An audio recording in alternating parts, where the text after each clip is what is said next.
Hey there, it's WebDev with Seb, and today I'm going to be doing something a little different. I'm going to share an interview with my friend Joao. We first met a couple of months ago when he reached out after watching my video on the Odin project.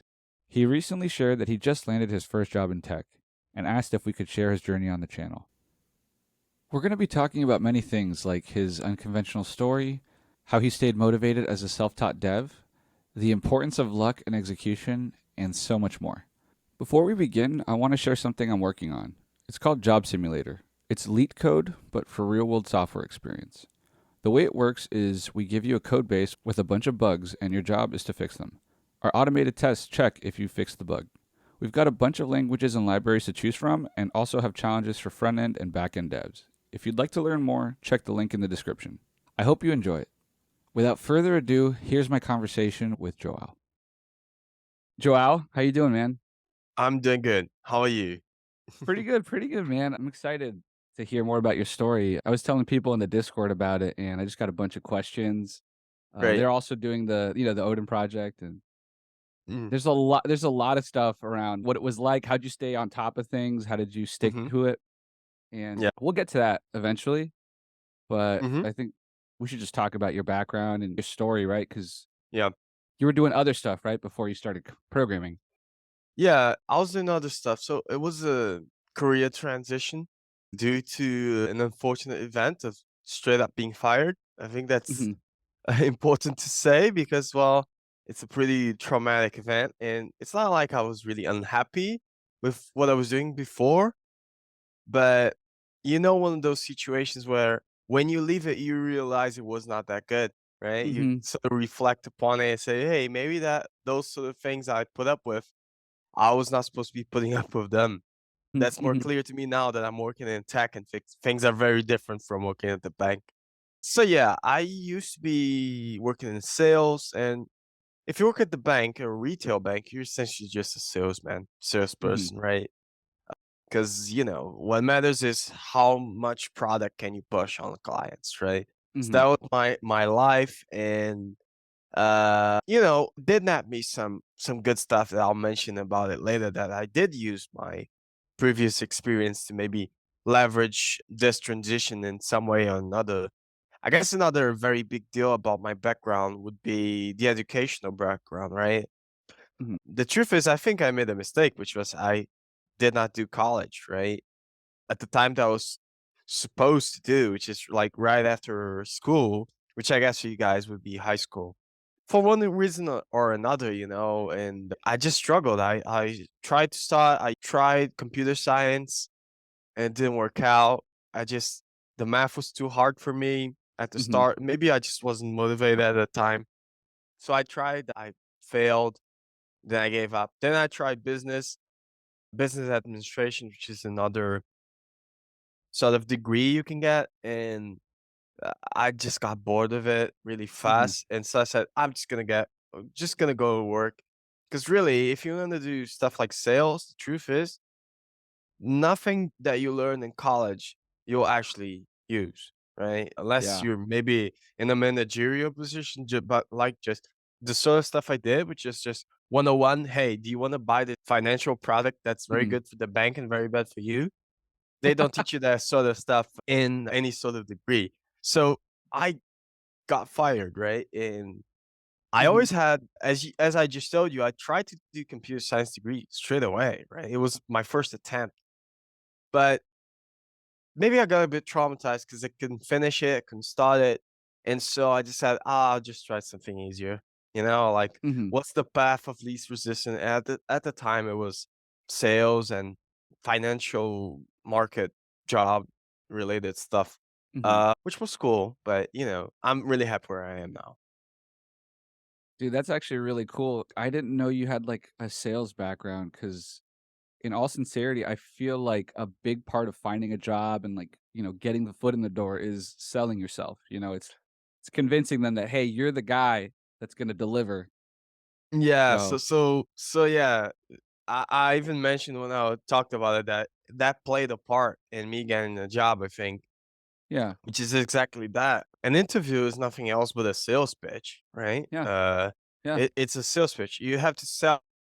My personal opinion is that interview process is mostly an emotional decision by the Mhm. people who run the company and stuff. So if you can get an emotional reaction, you're probably better off. So I'm guessing you're gonna ask me more about that in the future. So let's just keep going. Absolutely, yeah, yeah. There's Yeah. definitely a lot of questions around, like, the interview process and what that was Mm, like. I have a picture of your background. That's what I wanted to share with the audience, mm, kinda like where you come from, your journey to eventually, the next topic being the Odin project. Like, mm. how did you come across it? Yeah. So I guess I didn't mention because you already know this. I am Mhm. Brazilian, right? So I live Yeah, in yeah. Brazil.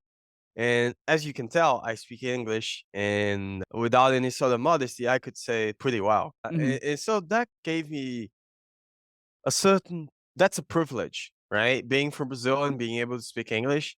And I guess a lot of people can relate to that. That's a big privilege. And this propelled me to looking for resources in English, which, let's be honest, mhm, in this sector are probably the best resources you can find anywhere.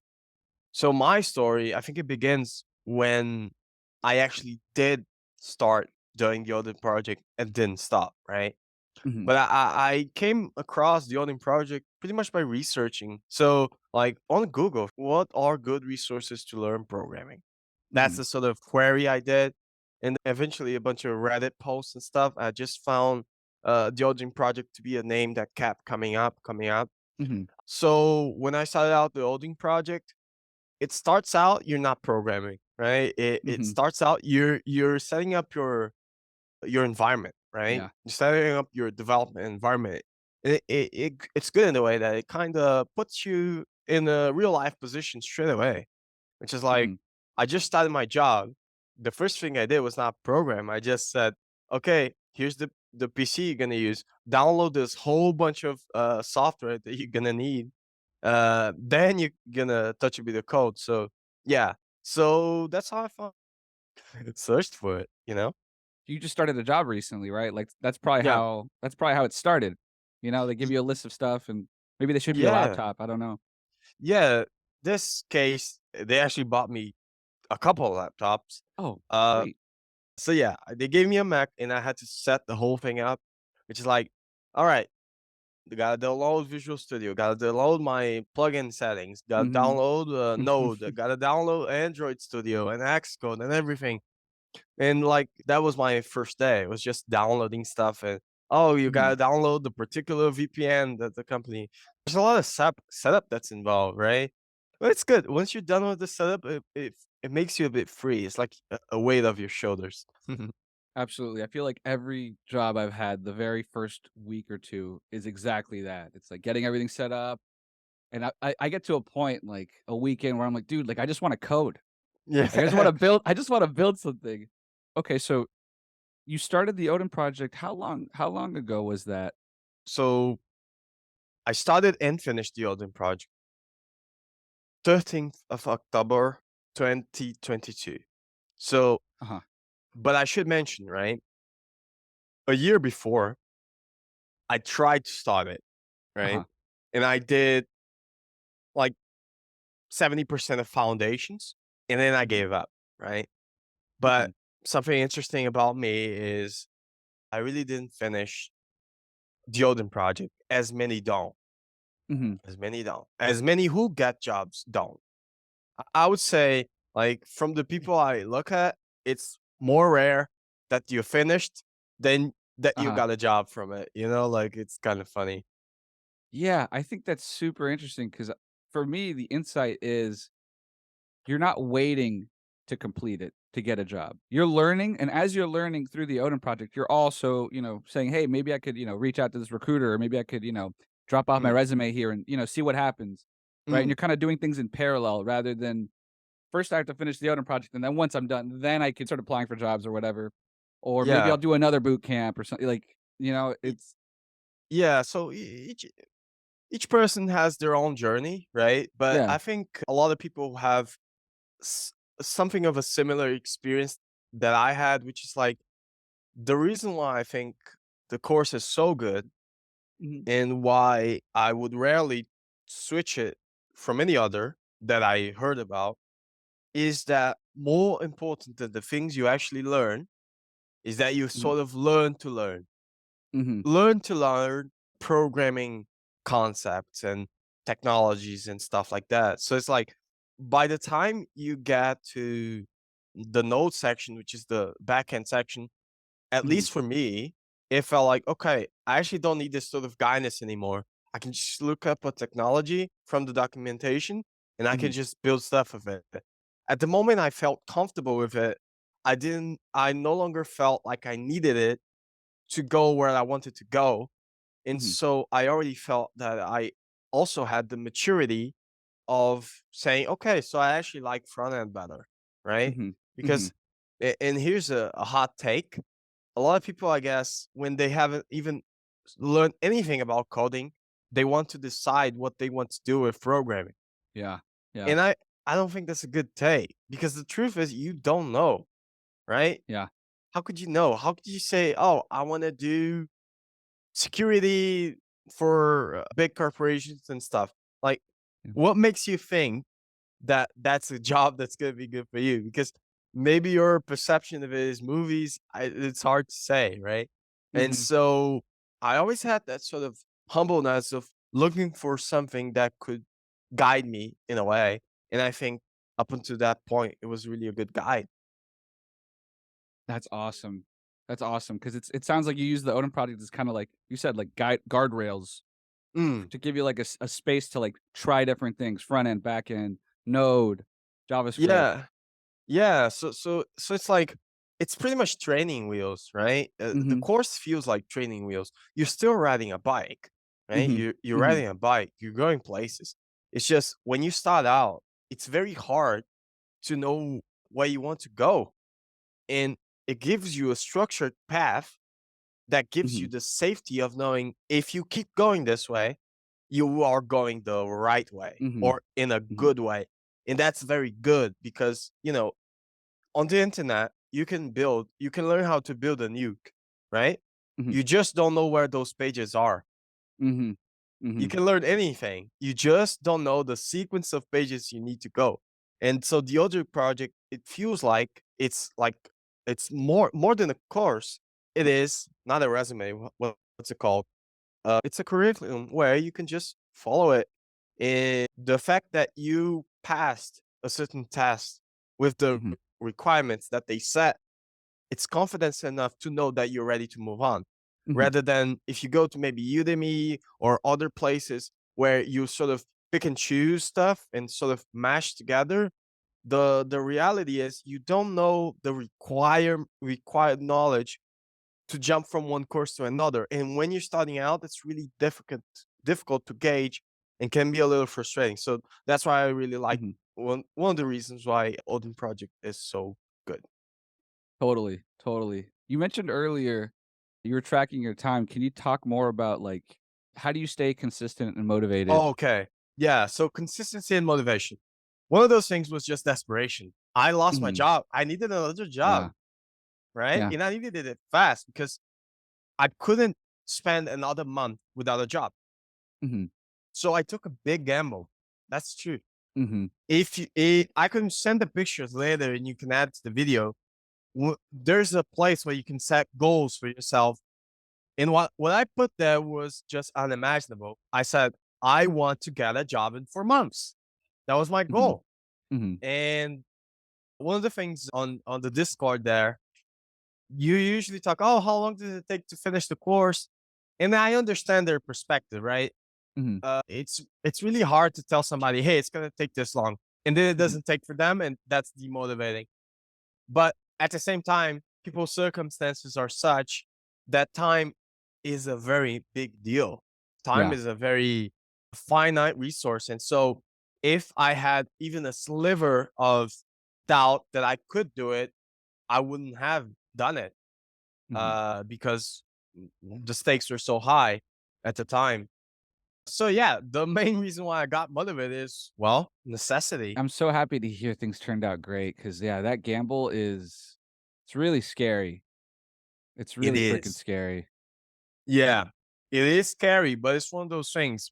If you want to make a big change, Mhm. sometimes you need to make those sort of risks. And it's like, Mhm. I knew if I just got another job, I would be in the same sector probably forever because I wouldn't have the urge to make such a drastic change in my life. Mhm. So it was like, this is sort of now or never. But this is a very personal take on things. There are people who are better at dividing their attention and can Mhm. probably do the Odin project without like having a full-time job.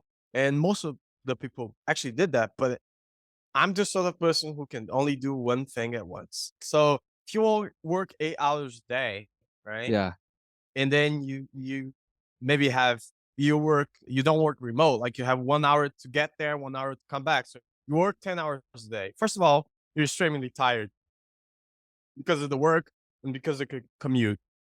Mhm. Second, when you start studying, at least for me, you ramp up.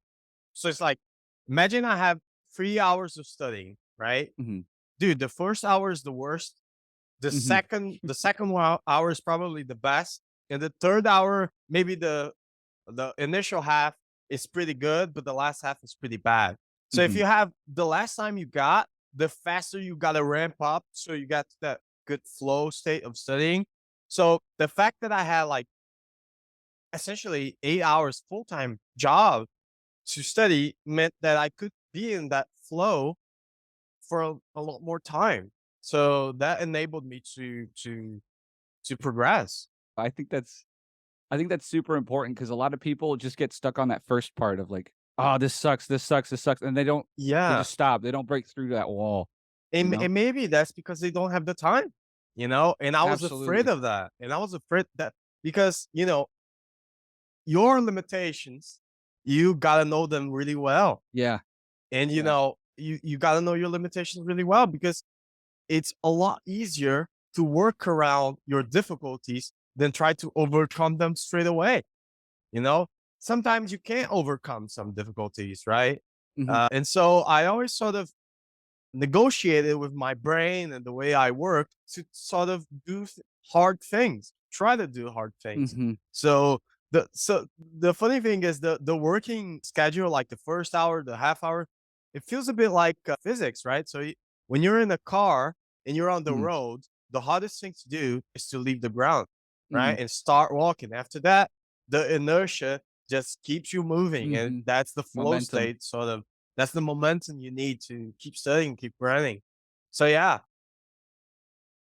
Beautiful. I think, I don't wanna talk too much about the Odin project because I know there's more stuff, right? Like the job, the interview, that stuff. I guess the Mhm, last thing, let me see what people were asking. I think this might be a 2 questions in 1 scenario, mhm. but Well, that's cool. a lot of people are trying to figure out, hey, like, what was the most important, what was like the high leverage, most valuable part of the Mm. Odin project? And then what was like the least important?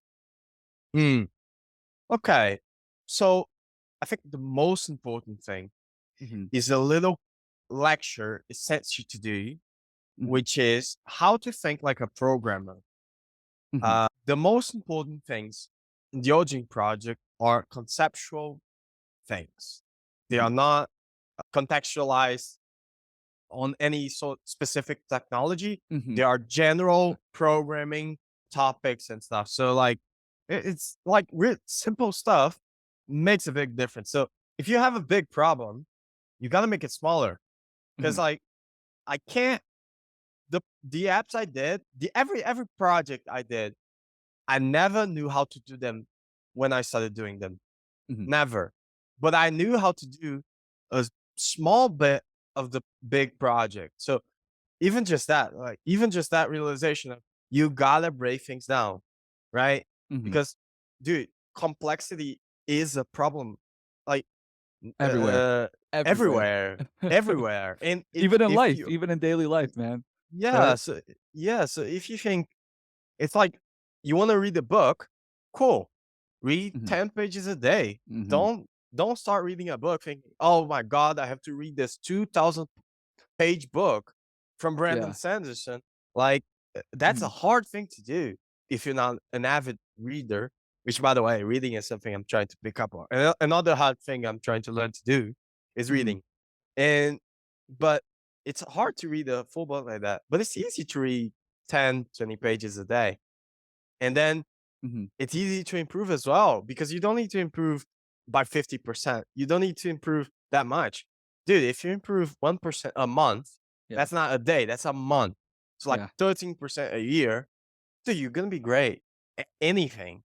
So Mhm. it's like that's sort of my philosophy, you know? I love that. I love that. I love how like, usually everyone's like, "Oh, get 1% better a week." You stretch it out to a month, make it even more achievable, you know? Yeah, dude. Goals Yeah. are only good if you reach them. If your Damn. goals are unreachable, they are dreams. And you can dream, just don't let your dreams decide your happiness or fulfillment. You Mhm. know, like there's a I talked about Brandon Sanders. There's a lecture Uh-huh. which where he talks about doing hard things. Which, by the Yeah. way, I should have seen that lecture before I started this thing Ooh. instead of now. And he says something very important. That's a lie that people tell you. You can do anything. No, you can't. No, you can't. Mhm. But the truth is, you can do hard things, Mhm. especially when the hard things are valuable for themselves. So let's say you wanna learn how to write a book. Let's say you wanna write a book, Mhm. right? That's a hard thing to do, right? But that's an achievable thing to do, although it's hard. If you set your goal to write a book, that's a really good goal because it's a Mhm. goal that comes from within, right? You can learn how to write a book and you can try to improve at writing a book. But if your goal is like, I want to get published and become a millionaire, like that goal, most of the factors that make that goal possible are not in your control. Yeah. So like I would think you should have hope, but you should set reasonable goals for yourself. Because the truth Mhm. is, imagine you have a goal, which is you want to be the best soccer player of all time. It's if you got third place, Mhm. did you fail? You did fail.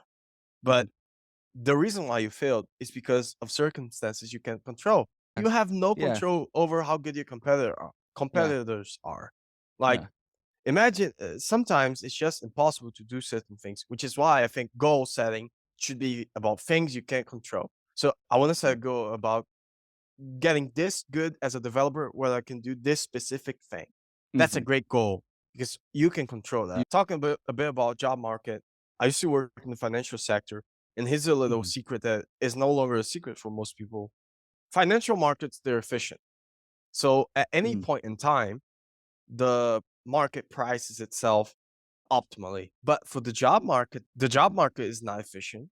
You can have people with way less competence making way more money.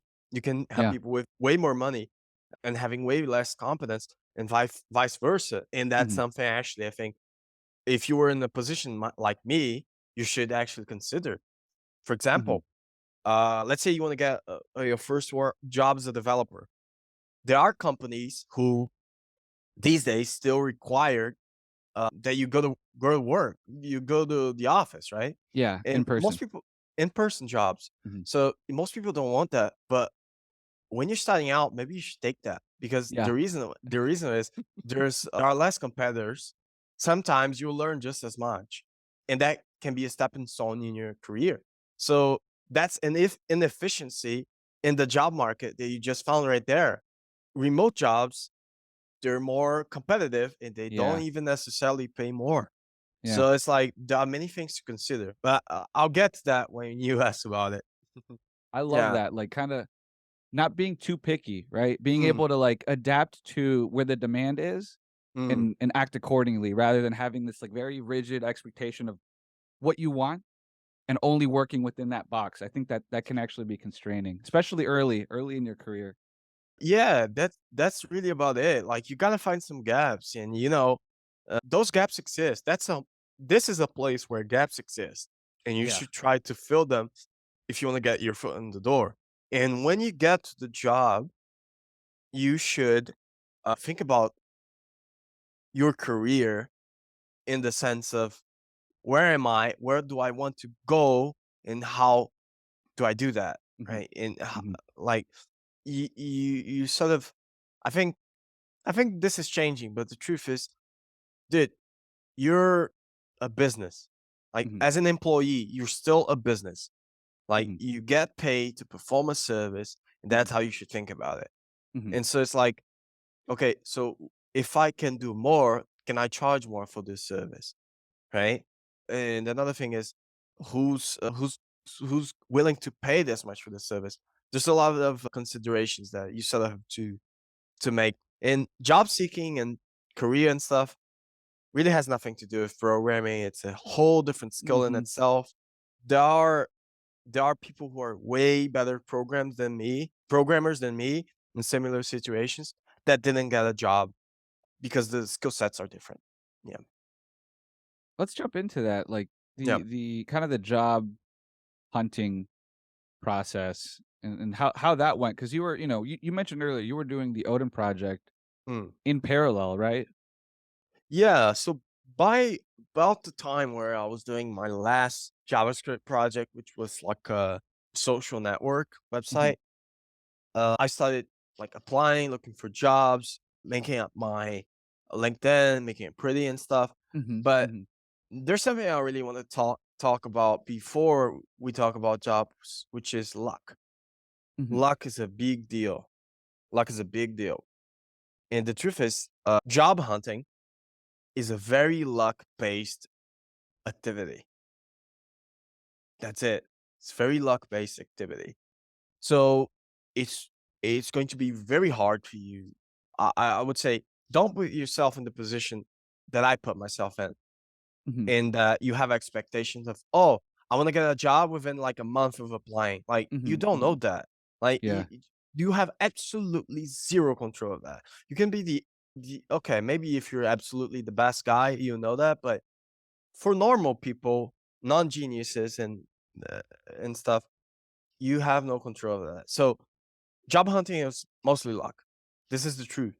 Now, as time goes on, as you keep trying, the luck factor reduces, evidently, because it's just you tried so much. It's simple. If you have a game where you have 1% chance of winning and you play it every day, Mhm. eventually you're gonna win, right? Mhm. But you can't really have the expectations to win it the first day or the first 30 days or anything like that. So job hunting is a game where maybe Mhm. you have 1 or 2% chance of success and you play every day. Now, evidently, you can only play that game once you get to a certain level in your skill, right? Here's a game. Here are the requirements to play that game. And after Mhm. you play the game, that's luck. Mhm. That's luck. Mhm. And as your requirements move up, maybe your game gets a little bit better odds, but it's still odds. Like, even if you have like a 5% game and you play every day, you can reasonably expect to spend maybe 90 days and not get anything, right? So I just want to say, I think a lot of the reason why I became a programmer is my Mhm. own merit, but the main reason why I got a job as a professional programmer, because I Mhm. was a developer before I got a job. Mhm. I just now get paid to do it. That was mostly luck. Now, given that given all of that, my strategy was just networking, mostly. Mhm. Mhm. So I would talk to people a lot. I would Yeah. apply for jobs and I would maybe connect with a few of the developers who work at the company. So, like, I guess some people try to network and like they apply for a job and then they connect to the hiring manager, which also Yeah. gets a million connections, and she really cannot give attention to anyone. But hey, at least in my job, I know my suggestions. If I take it to the guy who's my superior and I say, hey, I think this guy's pretty good, Mhm. that's a really big deal for him. So Yeah. I thought about that. So instead of just going for hiring manager, CEO, CTO and stuff, I would just hire the developers who work there. Sometimes I would chat with them and so, oh hey, here's my GitHub. Oh hey, Mhm. this is something I'm working on.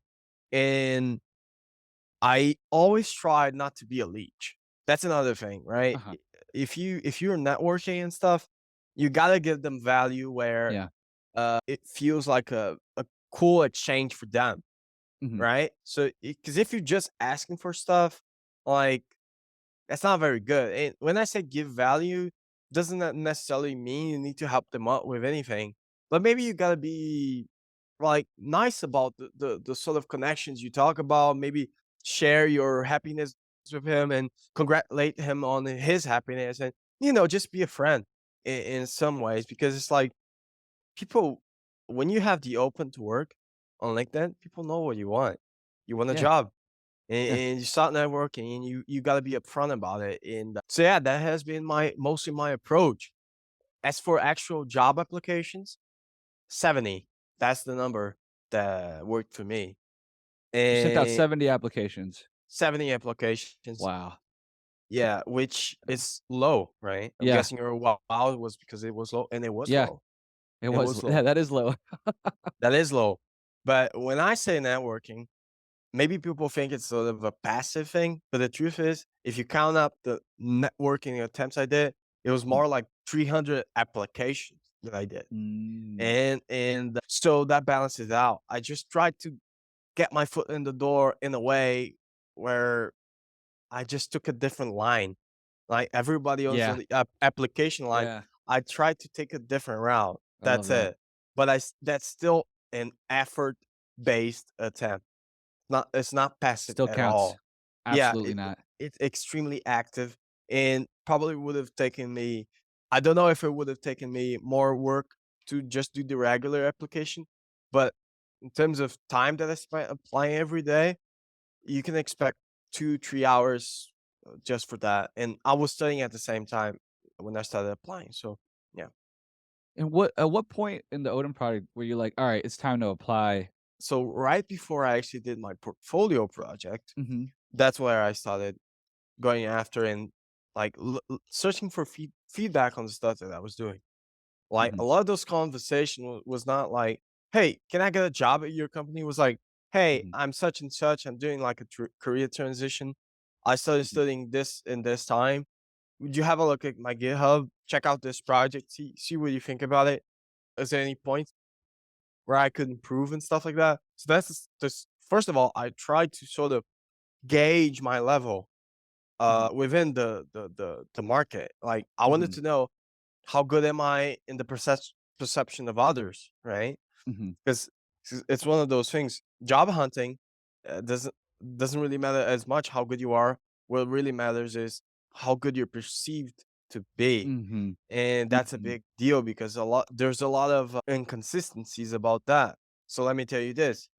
Let's say you have a project on GitHub, which is like, I don't know, Pokédex. It's like a common project, right? very Where common, you yeah, you consume an API, there's a bunch of Pokemon, and then you use routing, and when you click on a Pokemon, it takes you to like a custom page that takes in the arguments of the Pokemon you clicked, and then it populates the page. Like, you can do the same project with red square, right? mhm, Instead of a Pokemon. You can do the absolute same project that takes the same skill, mhm, same everything, and you can do it with the red square.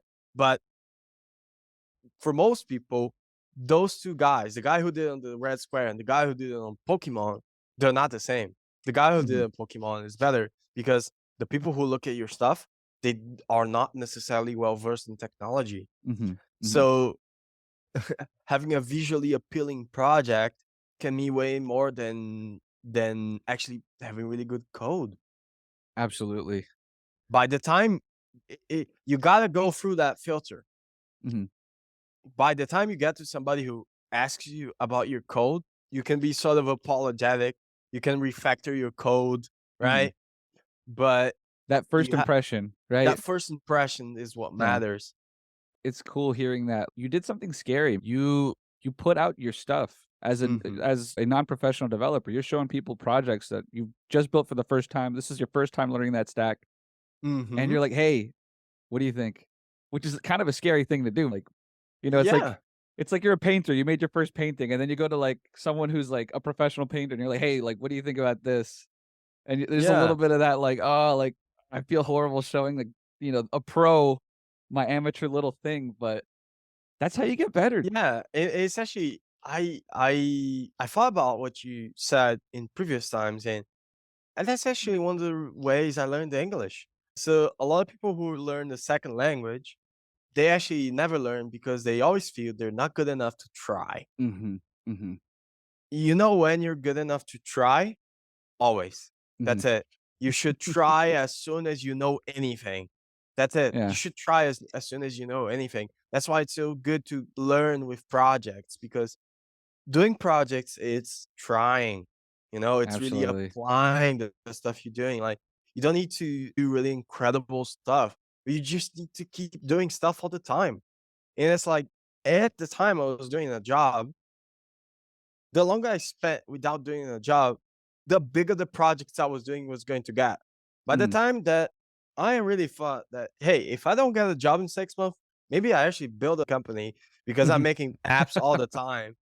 Yeah. It's just like you can't stop and you gotta try. Like, you Yeah. gotta put yourself out there because it's really easy to be in a comfortable place of, oh, I can't do this, so I won't try. And Yeah. the truth is, you can only do after you try a whole bunch and fail a whole bunch.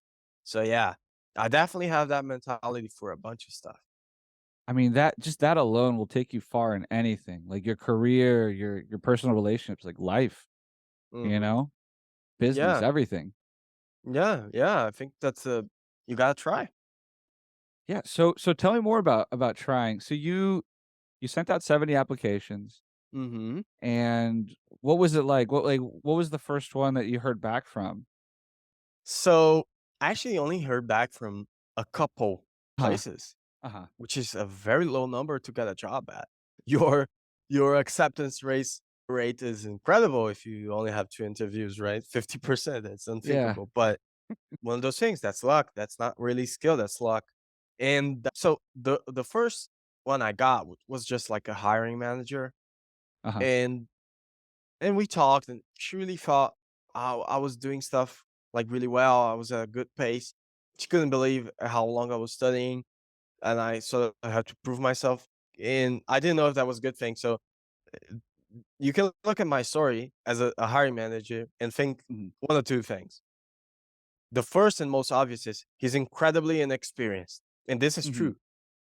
The other thing is he's a big learner because Mhm. he's been doing this for very little time, and look how much he has done. So evidently, all my conversations was to get people to think about the second option, right? Mhm. Instead of the first. Mhm. They're both true, but one Mhm. benefits me and the other one doesn't. Absolutely. So I actually think I nailed that interview, and she was really happy about it and stuff. I really think I did well.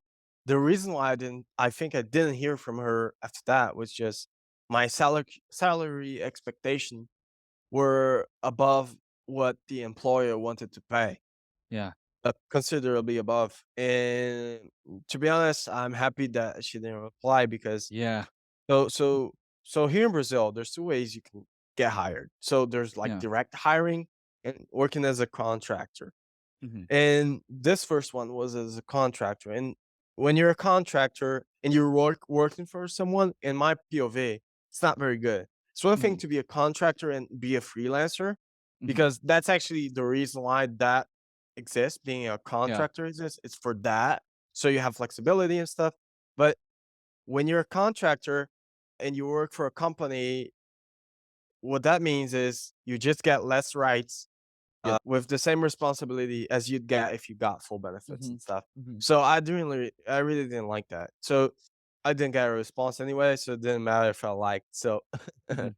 but the second job was passive hiring, a passive job. I didn't apply for that one.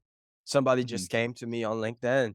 She really Mhm. liked this person really liked the posting, some of my posts and stuff, and this person, I think, was sort of like a hiring manager, and I was posting my Figma drawings for an app I was going to start building. But Mhm. at that point, I never built an app. I didn't know anything about React Native. Mhm. So this person thought I was like a mobile developer. Yeah. So here's what I'm saying about people who look at your stuff, they don't necessarily know what you do. Yeah. So this person thought I was a mobile developer, and it was a hybrid position. for a place that's not really filled with a lot of tech people. So Uh-huh. it's probably pretty difficult to hire mobile developer in a place that doesn't have many people, and it's a hybrid position, right? So he talked to me because I think that by this point they were desperate and stuff. The Yeah. position was for mid-level and senior. He essentially just sent me the job posting, just pasted it on LinkedIn, and he asked, "Could you do this job?" And I said, "Yes, I can do this job." By this time, I never used a single line of React Native. Mhm. And then he asked me stuff like my salary expectation, if I could Yeah. move, and I said yes to everything. And so what happened there was we talked a bit. He asked some of those regular questions, regular HR questions, and then he said, "Okay, you're good. I'm gonna give you a takeaway project, right?" Mhm. And this takeaway project was like a sales proposal app, Mhm. right? So imagine you're a field salesperson, right? Mhm. So the person who goes door to doors or company to company, and I would have to just make an app that this person would catalog their sales proposals and write stuff down. Mhm. Essentially, a to-do list with extra steps. Mhm. Well, I'm very, I like to-do lists. You do. Yeah, Facebook for me is just that to-do The list big with to-do extras. list. Yeah, it's a big to-do list with a really mean ad algorithm. But anyway, so for me, when I saw that project, what I thought was, so I never done this in React Native, but I could definitely do this in React. Yeah. So I thought I can do this.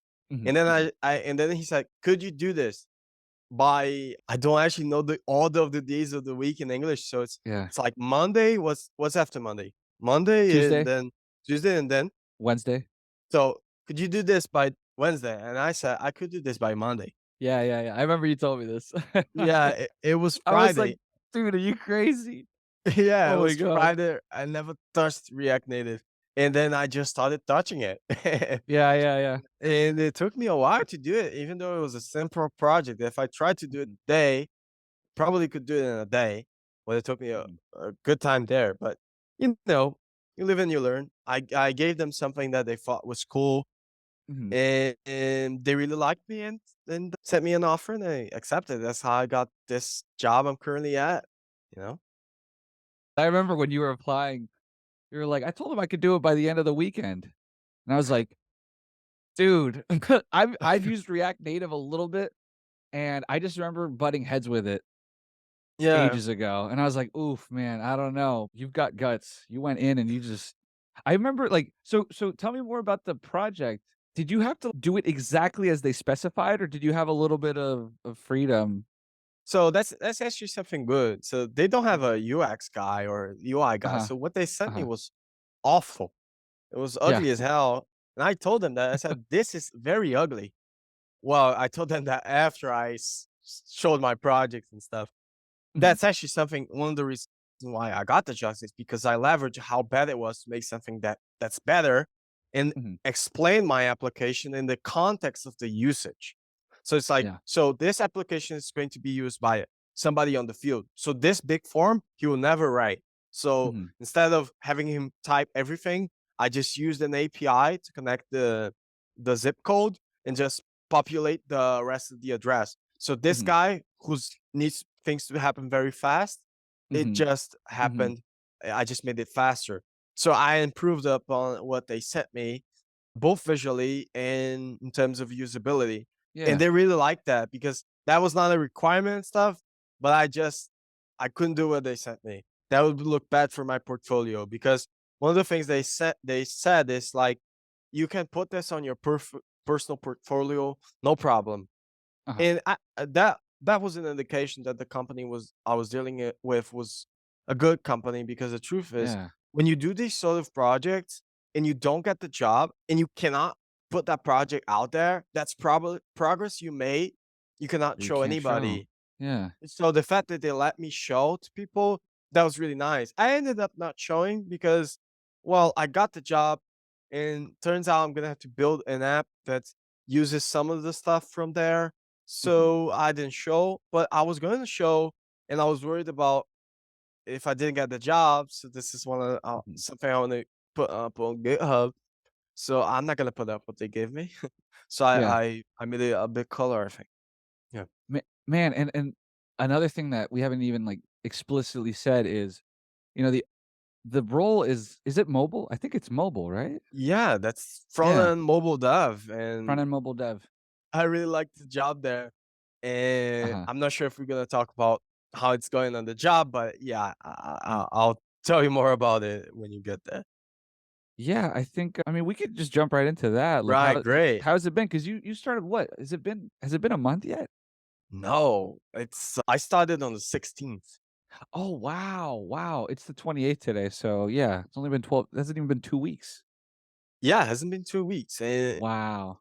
yeah, I progressed a lot, really. Yeah. I don't wanna brag or anything, but the truth is Brag, dude. my GitHub is already making me a bit ashamed considering what I know now, and I think Uh-huh. that's kind of how most people should feel. You Yeah, should feel bad about your GitHub because you're yeah, progressing. Evidently, as you get more senior, your level of your delta yeah, reduces because the more you know, the harder it is to get better. When you don't know anything, it's really easy to improve. And this absolutely. is my position. I'm a big improver because I'm a no naffer Mhm. because I don't know anything. So it's really easy to improve. So yeah, so I improved a lot in these last 11 days. So I'm the only mobile developer. So Uh-huh. I'm building stuff by myself. Yeah. All I have is an API that's built for me, which honestly I should have because I'm a front end developer. And if they wanted me to do the API, they should pay me more. That's a Mhm. different job, right? Yeah, agreed. And I told them that straight away. I try to be very authentic as well because this is a good way to weed out bad companies and bad people. Is Absolutely, you be absolutely. honest with them and kind of set your expectations straight away. And so I progressed a lot. Actually, they expected me to finish the app within a couple of months. I pretty much finished it yesterday. So they're really happy with the progress, and I'm really happy as well. I'm growing really fast, and yeah, I'm loving it. That's not even in the Odin project. React Native, mobile development, none of that is there. But going back to what you said earlier, it's like learning how to learn and knowing, okay, once there's a new technology that I need to adopt, I can just go out, read the documentation, and just build a quick little thing, right? Yeah, That's the beauty of our trade. It's that we can just play with a bunch of different things and jump right this in. the stuff that really matters, Mhm, it's almost the same for everything you do. mhm, Not mhm, it's not all almost the same, but like let's say you're a web developer. The amount of paradigms you learn that are interchangeable between technologies mhm, are vastly away the complexity of learning a new technology. mhm, So mhm, it's like, oh, I'm a React developer. Cool. But really, I'm a JavaScript developer. And if I mhm, want to learn Angular in a weekend, I'll learn Angular in a weekend. And if I want to learn or else Svelte or whatever, you shouldn't expect to be proficient or good or anything. But there's a concept I want to coin, which is have a look at this EE, which is minimal competency of execution. mm, This is a mm, big deal. You shouldn't think about being good. What's way better than being good, it's being good enough to mhm, do the stuff you want to do. So if you think, oh, I want to learn something new, you shouldn't really think, oh, I want to be as good as this mid-level software engineer from Google. You should think, mhm, I want to learn something new to the point where I can build this cool stuff I want to build. mhm. And that's how I think it's better mindset to learning new things. As I progress through the Odin project, it's sort of a realization that came to me. MCE, I love that because especially for me as, like, I have perfectionist tendencies, and I Mm, like to make sure that, oh, like, the pixels are perfect, the shade of gray is right, and that just gets in the way of the keyword executing, right? Like, moving forward, mm, putting things in front of people, seeing if it works, getting that job, like, applying for that interview, right? Like, just trying, like, putting yourself out there and trying more. yeah, This touches back on what you said earlier too about luck. The more things you do, the higher the chances you're gonna get lucky and things are gonna work out. Yeah, so right? it's always luck, but you just get in different brackets. Yeah, You're just playing different games, and yeah, the more you know, there's less people there are that will be able to play the same game as you, yeah. right?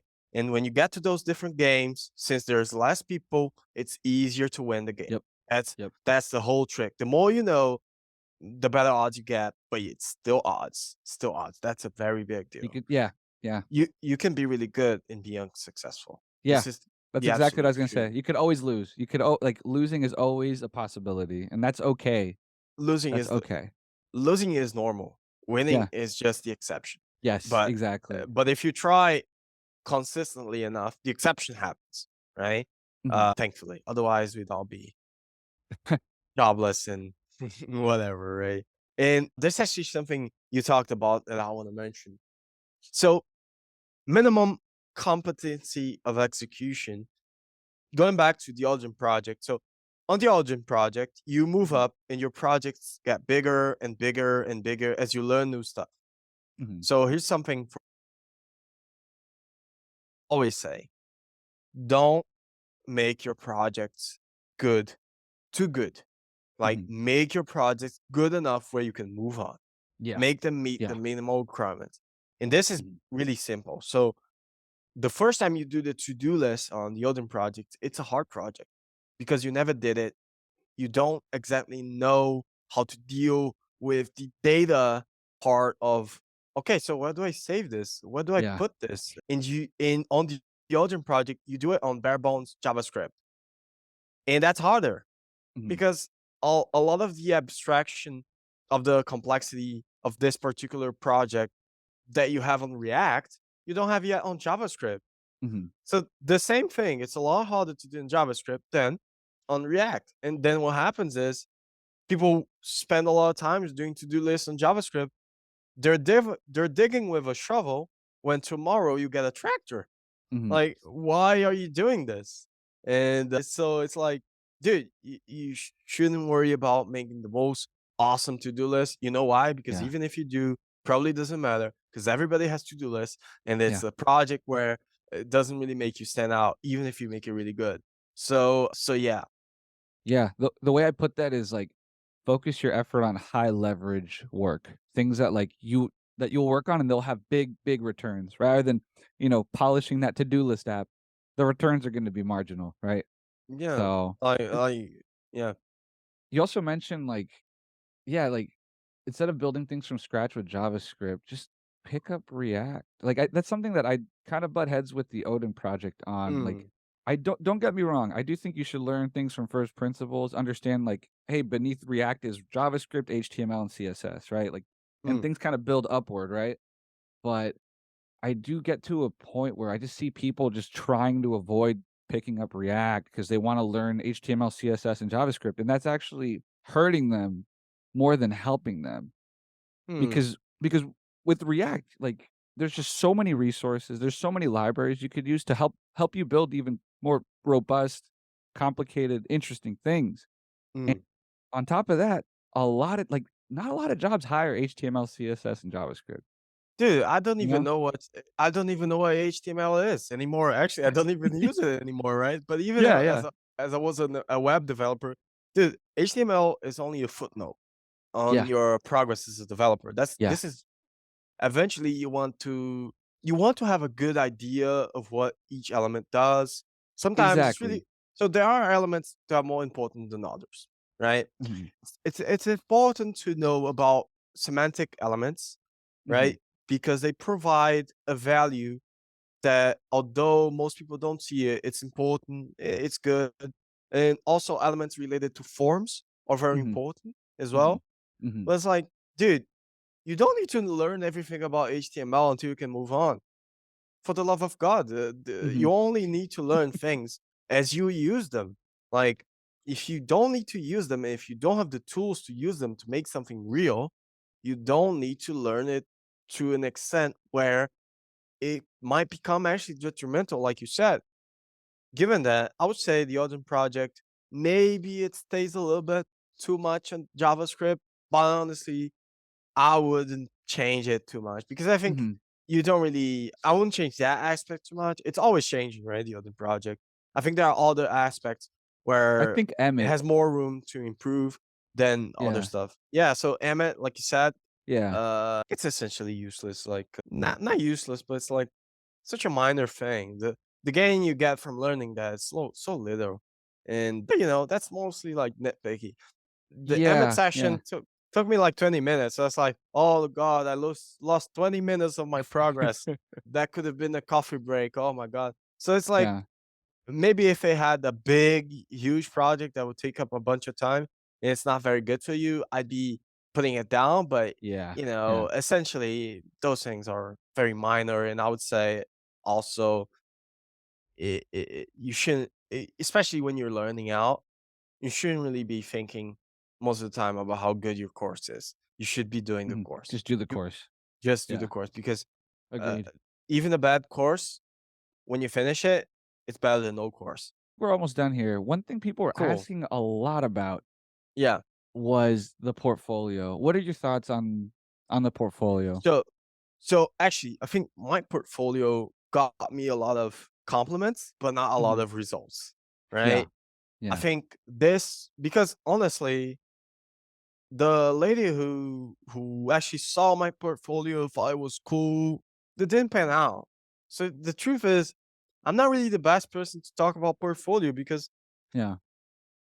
like, I got good feedback from my portfolio, but it didn't yield me any results. Mhm, I, mhm, I would say this: make cool stuff, mhm, try to make it look good, but focus on learning rather than impressing someone. mhm, Right? mhm, And make bigger stuff every time. And make mhm, bigger, cooler stuff and stuff you want to do. Right? I would say when you're doing the Odin project, do what they say. When you move mhm, on from the Odin project, do it what you want. mhm, And but it really this is my personal take because honestly, I struggle with doing challenges and stuff because I don't really feel motivated to do challenges because it's like, mhm, cool, that's cool, but I wanna challenge myself in a situation where the outcome is fully mine mhm, and fully realized. mhm, And mhm. this is actually a consideration that at least here in Brazil, right? The there are big courses, right? I'm not sure if this happens in the US, but there are big courses that sell products, and a lot of people try to go into tech. They do these courses, and these courses have similar projects. And you Mhm, know what happens is mm. you do the exact same projects every time, Mhm. and you sort of copy and paste, and then you see 1,000 candidates with the same Yeah, project, exactly the same. yeah, You know what a recruiter thinks when he sees that? He thinks you copied it, and yeah, maybe you did. yeah, Which is something else that's good about the Origin project is it gives you just requirements. It doesn't give you code. It yeah. doesn't give you like it gives you like an idea of what it wants to do, but you do it yourself. Like Mhm, if I tell 10 people like this, so I want a project where you can create a note and you can edit and you can delete the note. mhm, And notes can be in different projects. If I give that to 100 people, there'll be 100 different projects mhm, that mhm, do the same thing. But mhm. if I show you, like these courses usually do, oh, build a website with me during these 3 hours and put it on portfolio. You know what you're gonna do? You're gonna look at the screen and you're gonna look at your computer, Copy paste, and baby. and it won't even go through your brain as you're typing it out. It will Yeah, just go straight from one. You might as well be using Bluetooth, yeah, because you only learn stuff once you actually do it. If you don't do it, it's not yours. yeah, And so that's something I'll say about portfolio. Make stuff that's yours. Now, yeah. there is evidently value in doing challenges. Mhm, Obviously, it's mhm, just for me, I would rather get that value from a different place. Now, mhm, places like Front End Mentor, Job Simulator, and stuff, these are mhm, important because they are like doing math homework. mhm, And mhm. you know what happens when you do a lot of math homework? You learn math, Yeah. right? You learn math. Hopefully. Hopefully you learn math, but then when you do just math homework, you learn math, Yeah, but you never sort of apply it to yeah, a custom scenario. So I think ideally you want a bit of both. I'm just a Yeah. bit of an extremist where I really want to do everything my way every time. But, it's different now. I'm in a job, so sometimes I have expectations of how things should look like, and, I'm gonna practicing on stuff like that as well. Although I did do a couple layout copies Mhm. sometimes as well. What do you think was the big thing that got your foot in the door and helped you get that job? First of all, how fast I did it was, I think, a big deal for them because Yeah. the Yeah. truth is, so the Odin project, this is the only criticism is they have a very hard, uh, they the way they talk about time, Yeah. they try to be healthy, but I think they're a bit extremist, right, in that Yeah. regard. But the truth is, time matters, and Yeah. your deliverables, they're time constraints. And so the fact that I was able to do it in a short amount of time to them was like, okay, cool. We can save some money. This guy will do it faster for cheaper. Yeah. Great. I think that's kind of how they view the whole thing. I took a gamble, but I was able to execute, which is you're only ever gonna get lucky if you can execute stuff. Yeah. Execution is key. Luck is a function of execution. Absolutely. That's it. That's it. Yeah. Your game is only as good as your execution. Yeah. That's it. Yeah.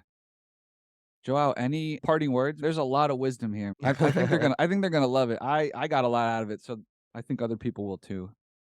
Any parting I words?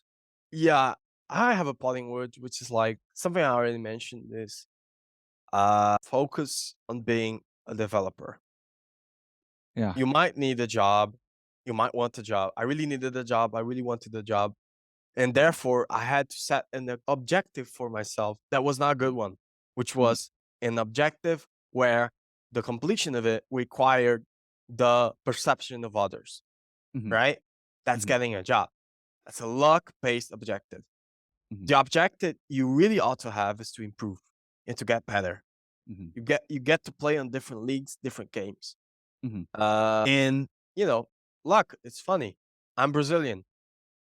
The people who did the Odin project, some are way better than me, some are a bit worse than me, some are the same level than me. But the truth is, the fact that they were born in the US means they get a US job and they get Yeah. paid way more than me.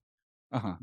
You know, that's life. And you gotta play with your circumstances. Yeah. And that's it. Honestly, be realistic, set achievable goals, and Yeah. execute. I would Yeah. say those are my parting words. And don't forget, luck exists, right? But it's not everything. Yeah. Focus on the things within your control, right? And Focus execute. on the things within your control. That's it. Beautiful. I love that. I love that, man. Where can people find you? LinkedIn? Do you have a Twitter? Something like I that? have a I don't have a Twitter, but I do have LinkedIn. That's probably the best place where we could talk. All right, sweet, sweet. Initially. I'll put it in the description. Great, And great. yeah, dude, pleasure chatting. Yeah. Pleasure chatting with you as well. Hope you liked it.